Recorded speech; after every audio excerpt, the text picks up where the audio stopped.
50 years. For 50 years, doctors, journalists, conspiracy theorists, and millions of fans around the world have debated what killed Bruce Lee. An allergy to a painkiller, stated the official verdict. Murder by the Triads, whispered the streets of Hong Kong. A family curse, muttered the superstitious. Drugs, poison, a jealous lover, the wrath of the gods. The theories multiplied like mushrooms after rain, and each was crazier than the last.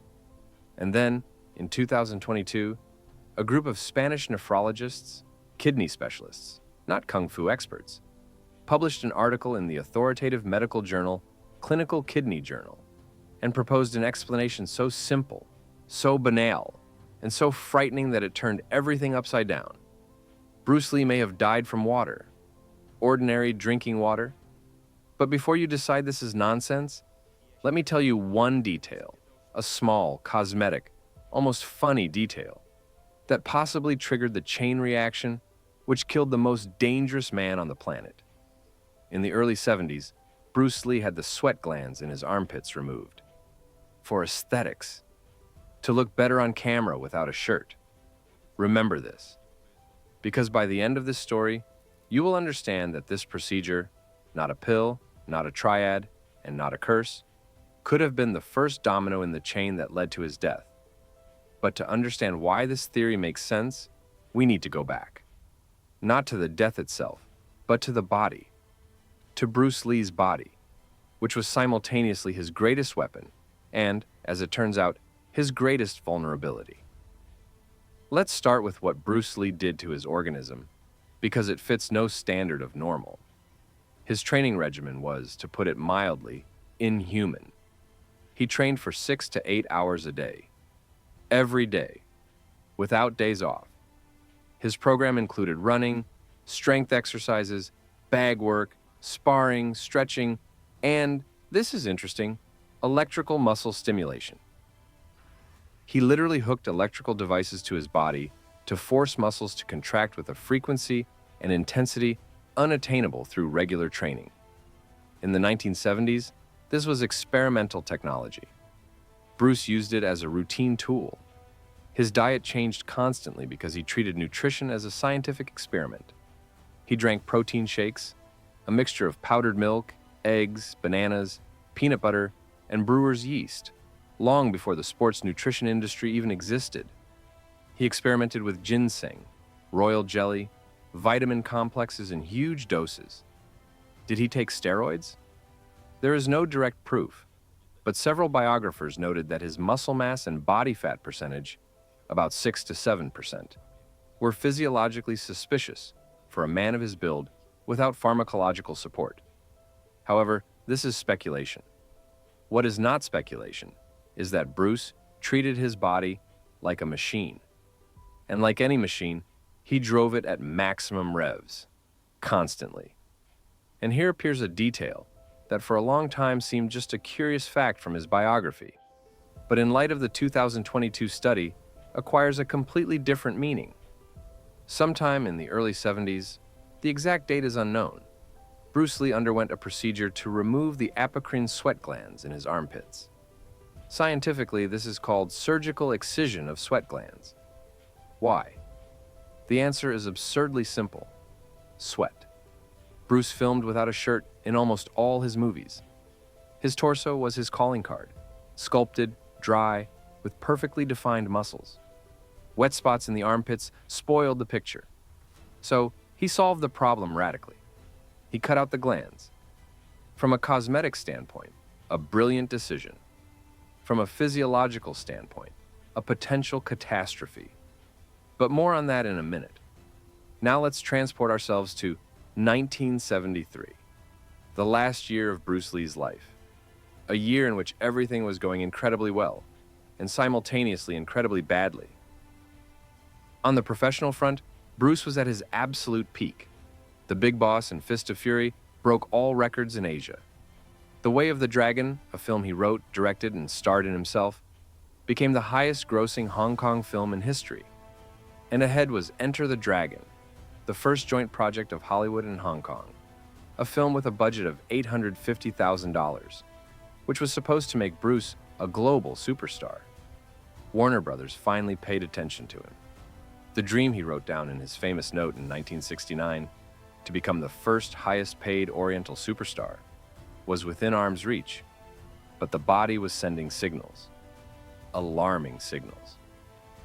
On May 10, 1973, just over 2 months before his death, Bruce Lee lost consciousness at the Golden Harvest dubbing studio.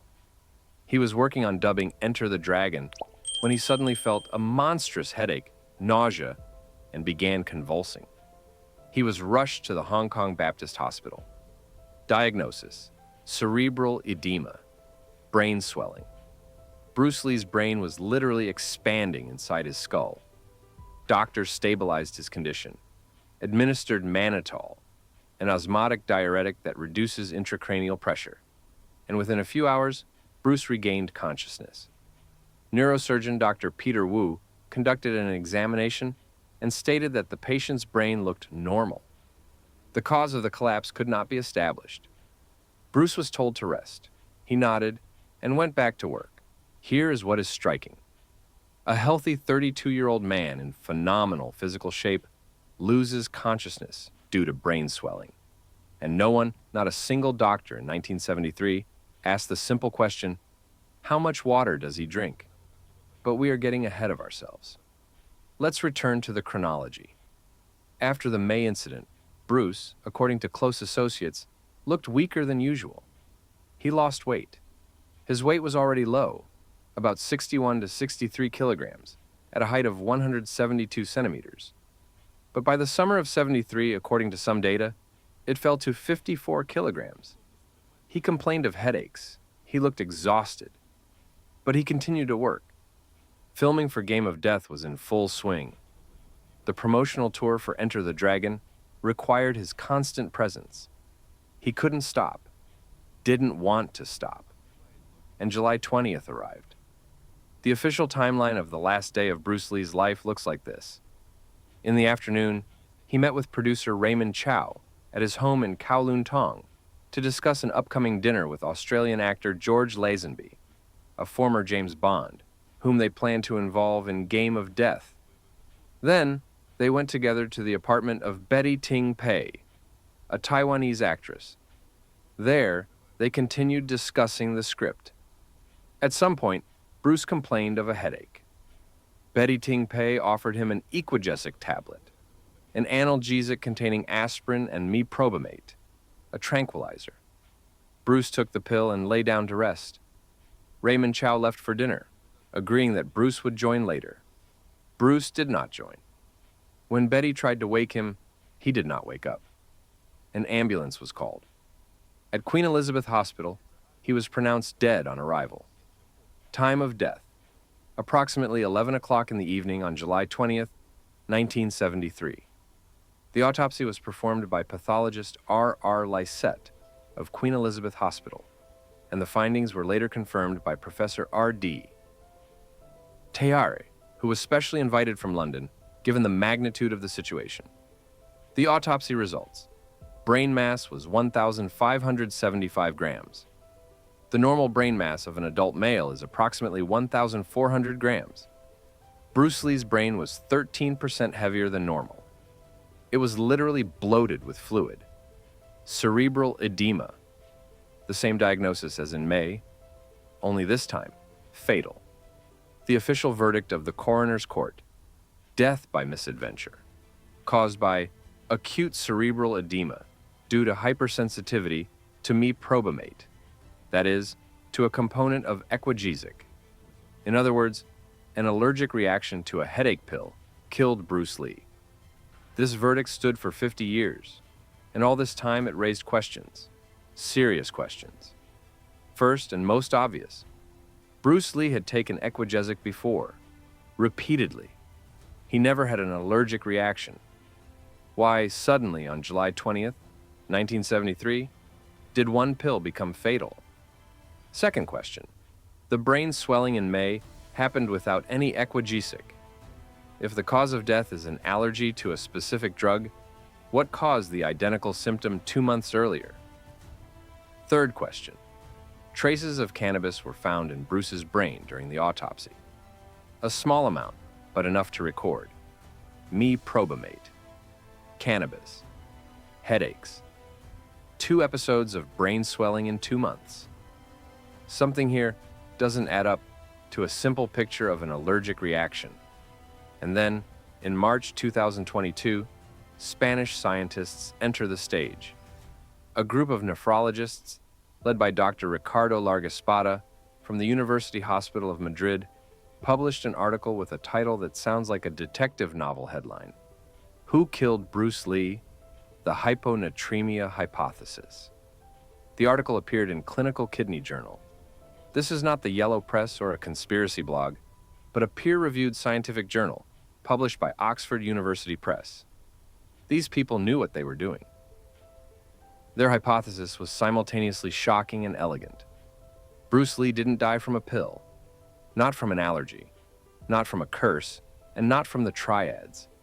He died from hyponatremia, a catastrophic drop in sodium levels, in the blood caused by excessive water consumption and the kidney's inability to excrete the excess fluid. Simply put, his brain drowned, inside his own skull. Sounds incredible? Let's break down the mechanics, because they are important. Here's how a normal human body works. You drink water. Kidneys filter the blood, remove excess fluid via urine, and maintain the balance of electrolytes, sodium, potassium, chloride. If you drink too much water, the kidneys simply increase urine production. The system self-regulates. In a healthy person, kidneys are capable of excreting from 800 milliliters to 1 liter of fluid per hour. That is a lot. To overdrink water with healthy kidneys, you have to try very hard. But there is a nuance. If something disrupts the kidney's ability to excrete water, illness, medication, drugs, excessive physical exertion, or a combination thereof, the balance breaks. Water begins to accumulate. Sodium concentration in the blood drops. And this is where the real trouble begins. Sodium isn't just salt. Sodium controls osmotic pressure in every cell of your body. When the sodium level in the blood falls below 130 millimoles per liter, mild hyponatremia begins. Nausea, headache, lethargy. Below 120, moderate. Confusion, seizures. Below 110, severe. Coma and death. Here's what happens. Water from the blood with low sodium concentration rushes into brain cells, where the sodium concentration is higher. Osmosis. Basic physics. Brain cells swell. The brain swells. The skull does not expand. Pressure rises. The brain is compressed. The person dies. Cerebral edema. Exactly what Bruce Lee died from. Now, the most interesting part. The Spanish researchers didn't just propose a diagnosis. They constructed a chain of factors that, in their opinion, created the perfect storm. And this is where every detail of Bruce's biography, from training to the removed sweat glands, falls into place like a piece of a puzzle. Factor 1, excessive fluid intake. Bruce Lee, according to friends, colleagues, and family members, drank a huge amount of liquid. Not alcohol, water, juices, protein shakes, herbal teas. He believed in flushing the system. He consumed carrot juice by the liter. In hot and humid Hong Kong, with his level of physical activity, this seemed logical. But from a nephrology standpoint, it was a potential killer. Factor 2, impaired thermoregulation. And here, those removed sweat glands return. The thing is, sweating isn't just cooling the body. It is also water excretion. When a healthy person trains in the heat, they lose a significant amount of fluid through sweat, which naturally prevents its excessive accumulation. But if part of the sweat glands is removed, the volume of sweating decreases. The body overheats, the person drinks even more water, but the organism cannot excrete it through sweat as effectively. The load on the kidneys increases. Factor 3, climate. Hong Kong in July is hell.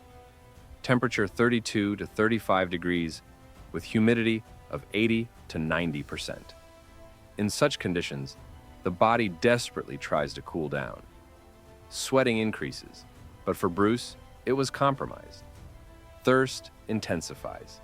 He drinks and drinks and drinks. Factor 4, cannabis.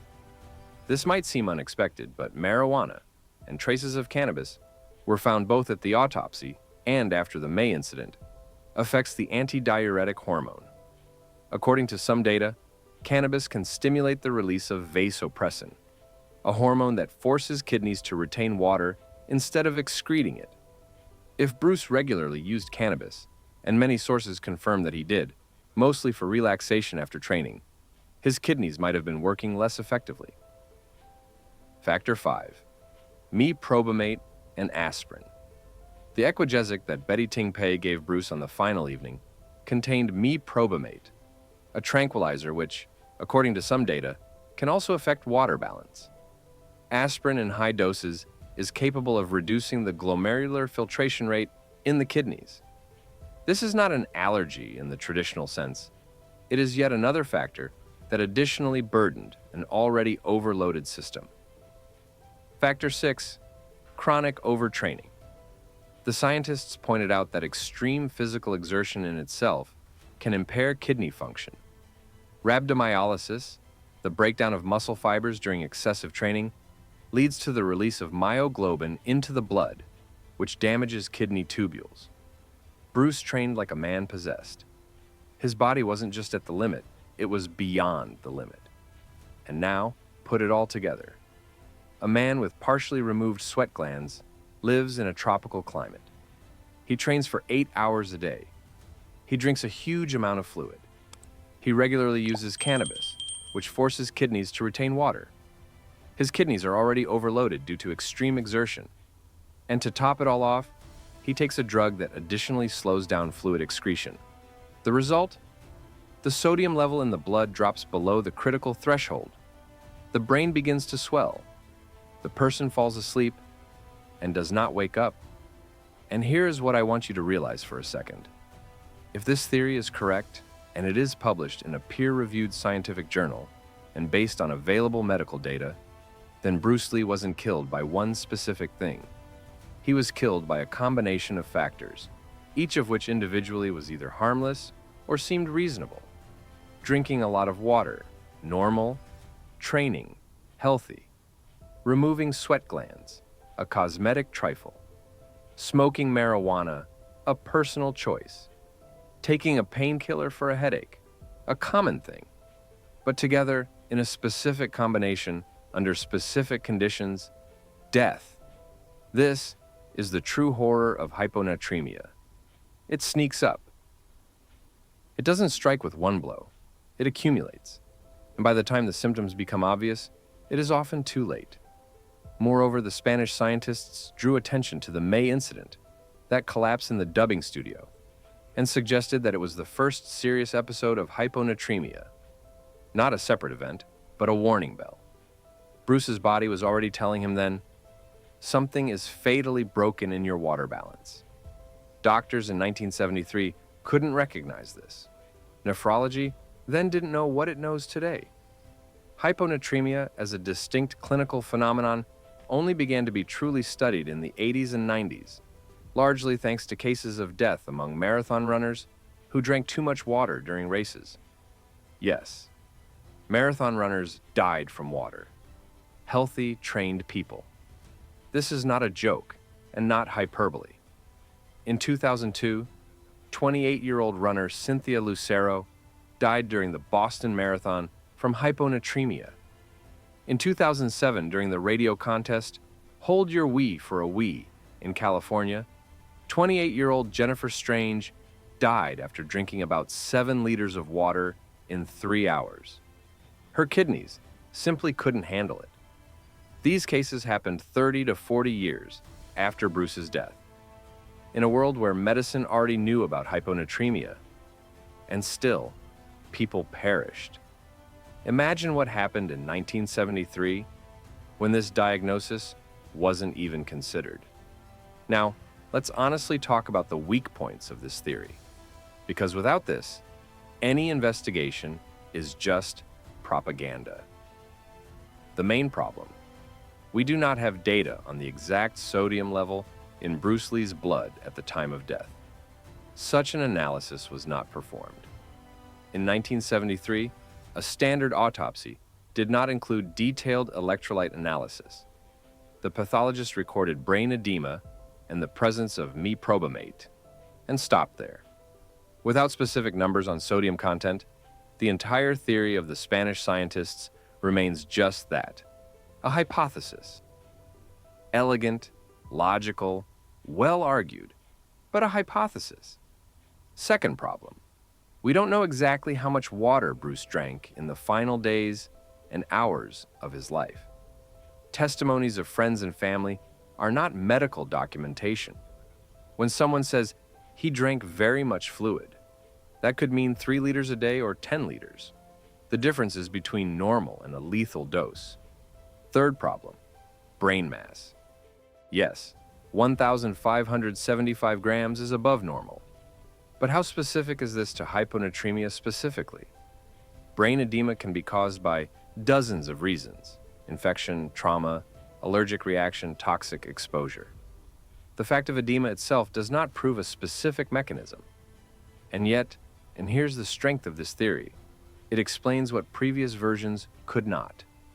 The allergy theory doesn't explain the May incident. Bruce wasn't taking Equagesic then.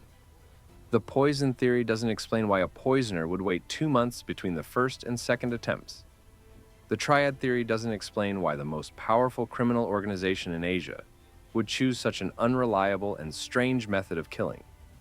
The cannabis theory doesn't explain why millions of marijuana smokers don't die from brain edema. But the hyponatremia theory explains everything.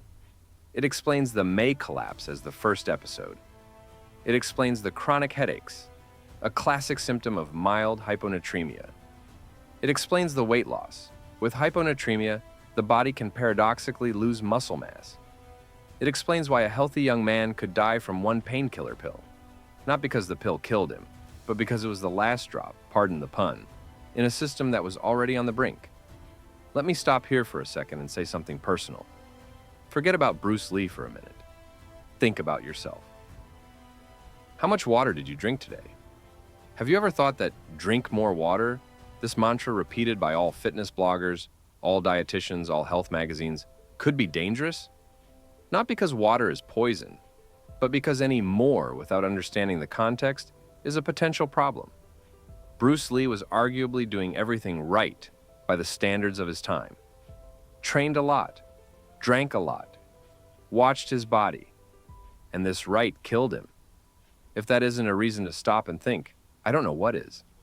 But there is another aspect of this story that almost no one talks about, and it is perhaps the most disturbing of all.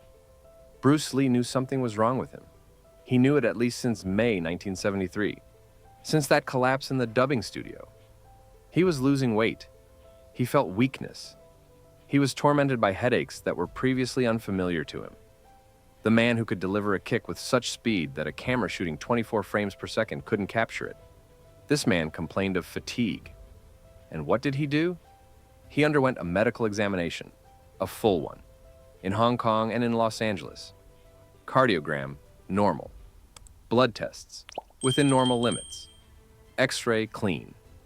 MRI didn't exist yet. CT was just beginning to be introduced. By the standards of 1973, Bruce Lee was healthy. Absolutely healthy. And herein lies the monstrous irony. Medicine of the 70s simply didn't have the tools to catch what was killing Bruce. Sodium level in the blood?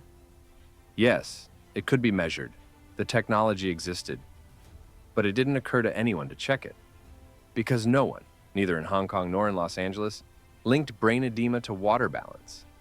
This knowledge would only appear 10 or 15 years later. Bruce Lee died in a blind spot of medical science. And now let's talk about what happened after his death. Not about the legacy, not about the cultural influence. We've already told that. Let's talk about the investigation. Because the investigation into the death of Bruce Lee is a separate detective story. and it speaks about the system no less than about the death itself. The coroner's inquest in Hong Kong lasted several months. The autopsy results were presented by Dr. Lisette from London. His verdict, hypersensitivity to meprobamate, sounded confident and scientific. But in reality, it was a euphemism for the phrase, "we don't know." Why? Because a true allergic reaction to meprobamate, anaphylactic shock, looks completely different. It is accompanied by a drop in blood pressure, swelling of the airways, hives, bronchospasm. Bruce had none of this. He had isolated brain edema. This is not a typical allergy. This is not a typical picture for anything that 70s medicine could confidently explain. Dr. Donald Tier, one of the doctors who examined Bruce after the May incident, stated directly at the coroner's inquest, "The cause of death has not been established conclusively." But this phrase was drowned in the protocols. The public wanted an answer. The family wanted an answer. Hong Kong wanted an answer. And an answer was given, albeit not perfect, but at least sounding like an answer. Allergy to a pill, an accident, case closed. But the case didn't close.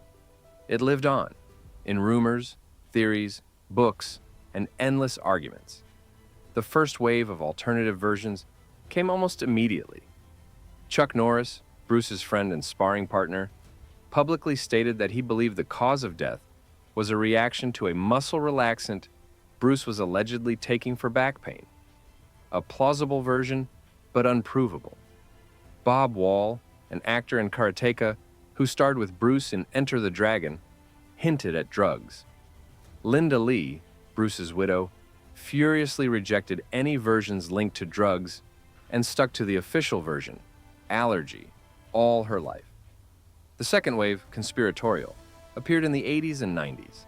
Triads, Chinese masters, the curse of the Lee lineage. These versions were fueled by two circumstances. First, Bruce's death occurred in another woman's apartment, creating a flavor of scandal. Second, and this is much more serious, in 1993, on the set of the film The Crow, Bruce's son Brandon Lee died under mysterious circumstances. He was 28. A bullet that theoretically couldn't be in the prop gun turned out to be in it and killed the young actor on camera. The investigation established that it was negligence. A projectile fragment got stuck in the barrel after a previous scene and was pushed out by a blank charge. A tragic coincidence.